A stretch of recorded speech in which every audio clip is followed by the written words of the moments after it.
Hey everyone! Welcome back to the show. Today, we're diving into a topic that sounds a little bit like a self-help cliche, but stick with me because there's actually something powerful behind it, the power of positive thinking. Now, I know what you might be thinking. Here we go, another pep talk about how thinking happy thoughts will magically make everything better. But bear with me. This isn't about sprinkling glitter on a bad situation and calling it a day. It's about shifting the way we look at the world and, more importantly, the way we handle the tough stuff life throws our way. Let's be real, life can be a mess sometimes. There are days when you wake up, and it feels like the universe is out to get you. Maybe it's the news, maybe it's work, or maybe it's just the fact that your coffee machine broke down, and you can't face the day without that first cup of liquid sanity. Whatever it is, we all have those days. But here's the thing. While we can't always control what happens to us, we can control how we respond to it. And that's where positive thinking comes in. I'm not saying you should ignore the bad stuff or pretend it doesn't exist.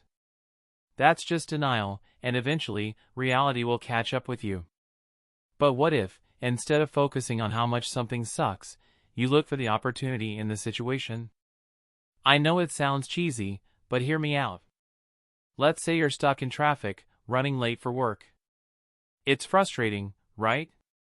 But instead of sitting there stewing in your own irritation, what if you use that time to listen to your favorite podcast, hey, maybe even this one, or an audiobook? Or maybe you use the time to plan out your day, so when you do finally get to the office, you're ready to hit the ground running. Suddenly, that awful traffic jam isn't just a waste of time, it's a chance to make the most of a bad situation. This shift in thinking doesn't just help you in the moment, it can actually change the way your brain works over time. The more you practice looking for the positive, the more naturally it comes to you. It's like training a muscle. At first, it's tough, and you'll catch yourself slipping into old habits. But with time, you get stronger, and positive thinking becomes second nature.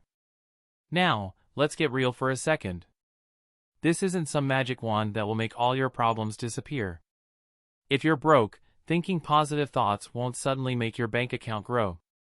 If you're in a toxic relationship, positive thinking isn't going to fix the other person.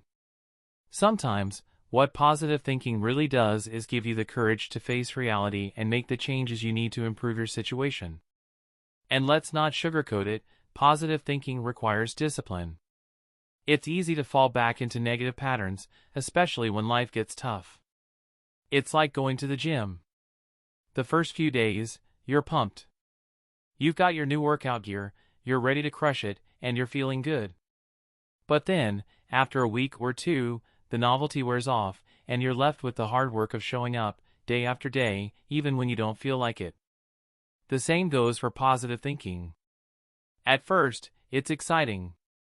You're like, yeah, I'm going to change my life with this positive mindset.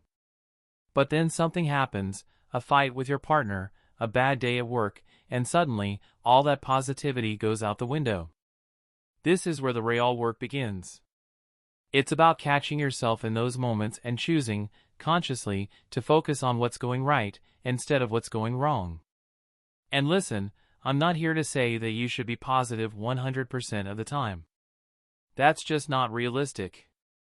We're human, and we're going to have bad days, bad moods, and bad moments. The goal isn't to be perfect, it's to get better at bouncing back. It's about building resilience, so that when life does knock you down, you don't stay down for long. A huge part of positive thinking is also about self-talk. You know that little voice in your head? The one that sometimes says, "You're not good enough or you'll never get this right?" Yeah, that voice can be a real jerk. But here's the kicker, you don't have to listen to it. You can challenge it. When that voice says, "You can't," you say, "Watch me." It's about turning the negative narrative on its head and taking control of the story you're telling yourself.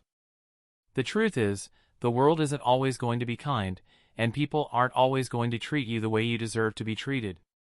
But you can be kind to yourself. You can treat yourself with respect and compassion, even when others don't. And that, my friends, is where the real power of positive thinking lies. It's not just about seeing the glass as half full, it's about filling that glass yourself when it's empty. So, to wrap things up, positive thinking isn't some magical cure-all, but it is a tool, a powerful one, that can help you navigate the ups and downs of life with a little more grace, a little more resilience, and maybe even a smile on your face. And remember, it's okay if you're not perfect at it. None of us are. It's a practice, and like anything worth doing, it takes time. Alright, that's all for today. Thanks for tuning in, and I hope this little chat gave you something to think about. Remember, the power of positive thinking is real, but it's up to you to put it into action. Until next time, stay positive, stay strong, and take care.